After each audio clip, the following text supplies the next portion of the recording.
Why can't we all just come together for diversity? Everyone doing their own thing in harmony with each other. Uniting for diversity? Isn't it like anarchists unite? An oxymoron. Do you hear the irony in that? No, not anarchy, diversity. No one out to prove they're the wildest. People just being themselves and getting along. I don't see why we can't have that, coming together, unity through diversity. A harmonious melting pot. Isn't that what the United States is all about? A diversity of states all united? What's your best guess? About what? About why we can't simply achieve unity through diversity. Because there are greedy people who need to control others. They should be stopped. More irony. Control freaks should be controlled. An oxymoron. Control the controllers. No, I'm serious. Can't you take this seriously? I'm not dismissing those oxymorons. I think they're deep. To me, seriousness requires digging into oxymorons, paradoxes, and ironies. So far, too. Unite for diversity and control the controllers. But are you calling me a hypocrite? No, you'd be a hypocrite if you dismissed those paradoxes. See, I share your values. I believe in unity and diversity. I believe that control freaks must be controlled. I'm not laughing at you for embracing paradoxical values. I'm laughing at us and our predicament, wanting opposite things. If you're a hypocrite, I'm a hypocrite. But actually, I think we're just stuck in an ironic predicament. Unity and diversity is a goal, but there will be times when you can't have both. I disagree. I mean, think of a married couple, partners who are perfect complements to each other, each different, but together they make a perfectly well-rounded whole. If they can do it, why can't all society be like that? Of course, such harmony is possible, but it's not inevitable, is it? Have you ever seen a couple that wasn't a perfect match? I've seen one. I was in one. My ex and I weren't perfect complements by any stretch. Well, there you go. That's a case where unity and diversity weren't a win-win. It was terrible, but we just didn't belong together. My ex and I are fine now that we don't have to live together. It was just bad chemistry. So you're saying there's no reason we can't have harmony, unity through diversity, so long as we also have mobility, freedom of association and dissociation, such that you can choose your community where you fit together in harmonic, complementary ways. That's right. To each their own. Live and let live. And if you don't live well with others, go live with others. Okay, but what about kids? What about them? Bad chemistry between a child and parent.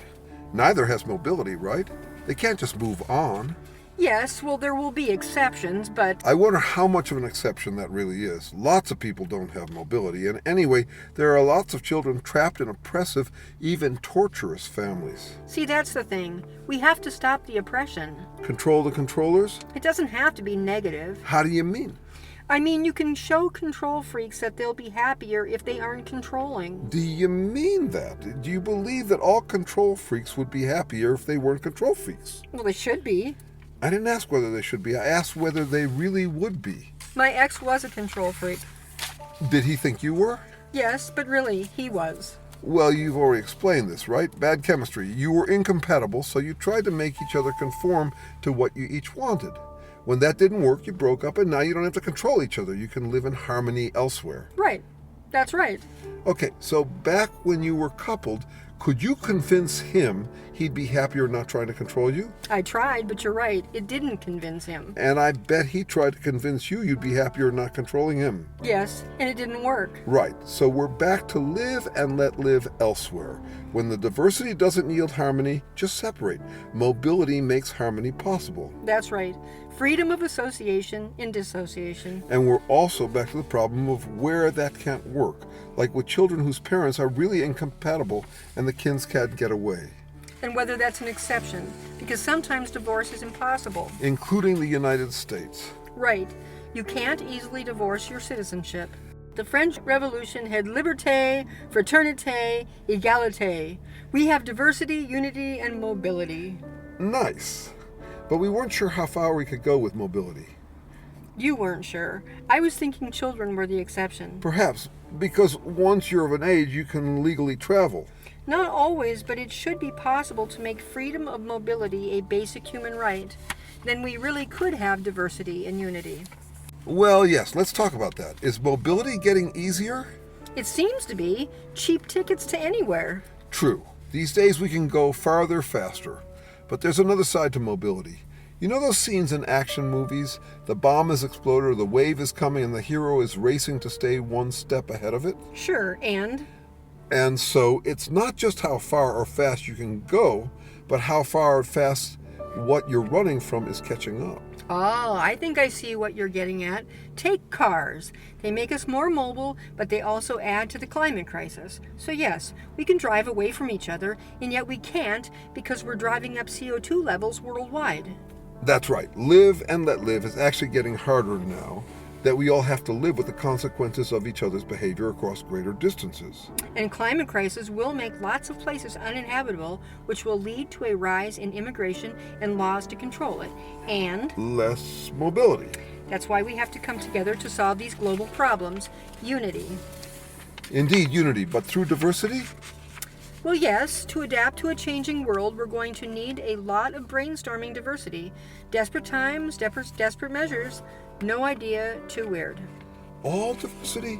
I mean, what about the people who say future generations are doomed, so we should all just party our way out in flames, gas driving our Hummers to all-meat barbecues, and laugh at the dweebs who still think we can salvage this train wreck of a world? What we need is a common goal taken very seriously by everyone. That goal is sustainable harmony, and then total freedom to come up with solutions to that problem. Serious play, like anything goes but within tight constraints. Another oxymoron. Playful diversity, seriously narrowing in unrealistic solutions. And what about people who flip it, saying, no, we're dead serious? That all we're going to do from now on is play, because you can't be serious about avoiding these crises. That's a joke. We're doomed. Life's a joke. So grab what you can. The Titanic is going down. Well, they're wrong. They have to align with our common goals. It's not their common goal, and you say you want diversity. I want sustainable diversity, and that's not sustainable. Live and let live and live and live for generations to come. That's right. That's what I want. So can you convince these party animals to care about that? We can't give up hope. We have to stay realistic and hopeful. Realistic and hopeful, another oxymoron. Oh, stop. Are they compatible? I hope so. Suppose that realistically there's a 10% chance that you'll succeed, and hoping that you will, you pretend that there's actually a 90% chance you'll succeed. Are you being realistic, hopeful, or both? Both, if I actually succeed. Besides, my hope will help me succeed. If I said there was a 10% chance, I might not try as hard. Confidence you'll succeed can help you succeed. True, being hopeful can increase your odds of success, but tell me, is hope so powerful that it can always bend reality to its will? What's wrong with trying? Isn't it good to be hopeful? Sure, it's good to be hopeful. I'm with you on these oxymorons. I love hope and I love realism. I'm asking whether being absolutely realistic, unbiased, no wishful thinking, seeing things as they are, is or isn't the same thing as being absolutely hopeful, biased, rooting for what you want to have happen. I see what you're saying, but what does this have to do with what we are talking about? Serious play. Diversity is solving our common problems, but some people don't play well with others. They say the world is a grab yours while you can, dog-eat-dog jumble that is burning quick. They don't have hope. They say they're being realistic. They're not being realistic at all. We've got to try to save Spaceship Earth. I agree that we have to try to save it, but that's more about my hope than realism. When we're hoping, we say there must be a way, but realistically, there isn't always a way no matter how much we hope. I mean, I could hope that I'll be an overnight success, and no matter how much I hope, it doesn't ensure that tomorrow morning I'll be a success. You're right. My mom used to say, wishing doesn't make things so. So hope and realism aren't the same, are they? Nope. And so hopeful realism is an oxymoron too.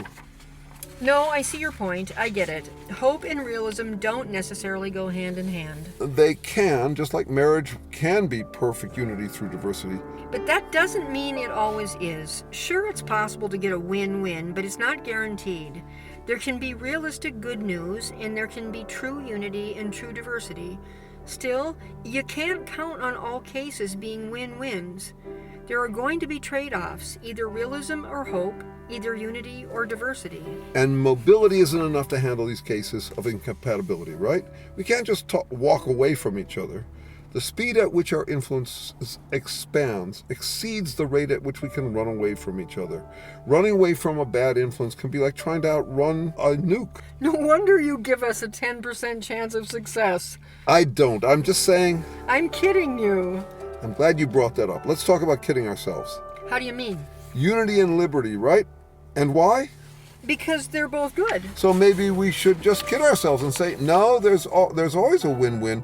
We love unity, we love diversity, so let's just pretend we can always have both. A realistic fantasy. Another oxymoron. But I thought your point before was that we can't have both. Realistically can't, but fake it till you make it. If you assume the best, you bring out the best. Yeah, well, that's how I got together with my ex. I overlooked our diversity's bad chemistry and chose unity. People believing lies is how we get ourselves into messes, including our worldwide crisis. Yes, but about those crises, do you imagine everyone suddenly waking up and getting realistic? I hope so. You're laughing. That's good to see the irony. It's funny, being realistically hopeful about how unrealistic people are. That's an argument for a noble lie, some hopeful myth by which people can align and do the right thing. It's another kind of mobility, right? How do you mean? Take flights of fancy. Like, if your prospects for unity aren't good, closing your eyes and pretending they're better than they are. That's why I started all this saying we should just have faith and harmony through diversity united. Sure, it's escapist. Sure, I didn't factor in how that didn't work with my ex. But maybe that's the myth we need. A realistically unrealistic faith that diverse people can unify. Exactly. That's what religion is all about. And political ideology, too. And you'll need a leader who leads the way, someone who can sell people on a good myth. A myth that's realistic about how unrealistic people have to be in order to cope. And a benevolent dictator who can sell people on a realistically practical fantasy. Yes, but can we be realistic for a moment? I thought we were. Realistically, benevolent dictators almost always become malevolent. Yeah, agree. I read a lot of history. Like Twain said, history doesn't repeat itself, but it does rhyme. You get some benevolent leader unifying diverse people behind some new myth. Some woke movement. That doesn't last. The woke gets broke. Either the leader turned out to be malevolent all along, or there's backlash against his ascent that turns him into a tyrant to defend himself. or he loses power because his supporters start splintering into competing factions. Why splintering? Well, unifying myths have to be vague in order to draw everyone in. Take Make America Great Again. Really vague. Unifying myths are like Rorschach blots. Everyone reads them the way they want. They pretend to agree when they don't really. Sort of like romance. Like in the honeymoon period, believing you're more compatible than you really are. Exactly. And then in politics, the leader's suddenly in power. The honeymoon's over and the squabbling and splintering starts. You get factions saying, hey, that's not what our vision is about, beating up on each other. I see what you're saying. That's not a great argument for the benefits of a noble lie. They'll tend to be short-lived. Soon the benevolent dictator becomes malevolent.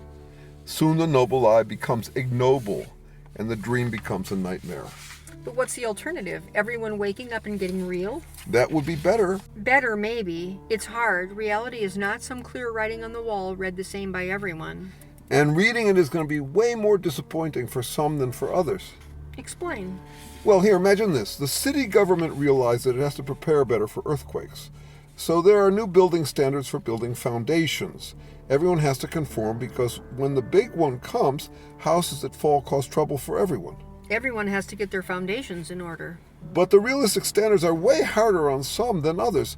This owner's foundation is fine, that owner's foundation needs work that will cost lots and will put them at a disadvantage for a long time. I get it. You're saying that everyone waking up and getting real means imposing standards on people's foundational beliefs.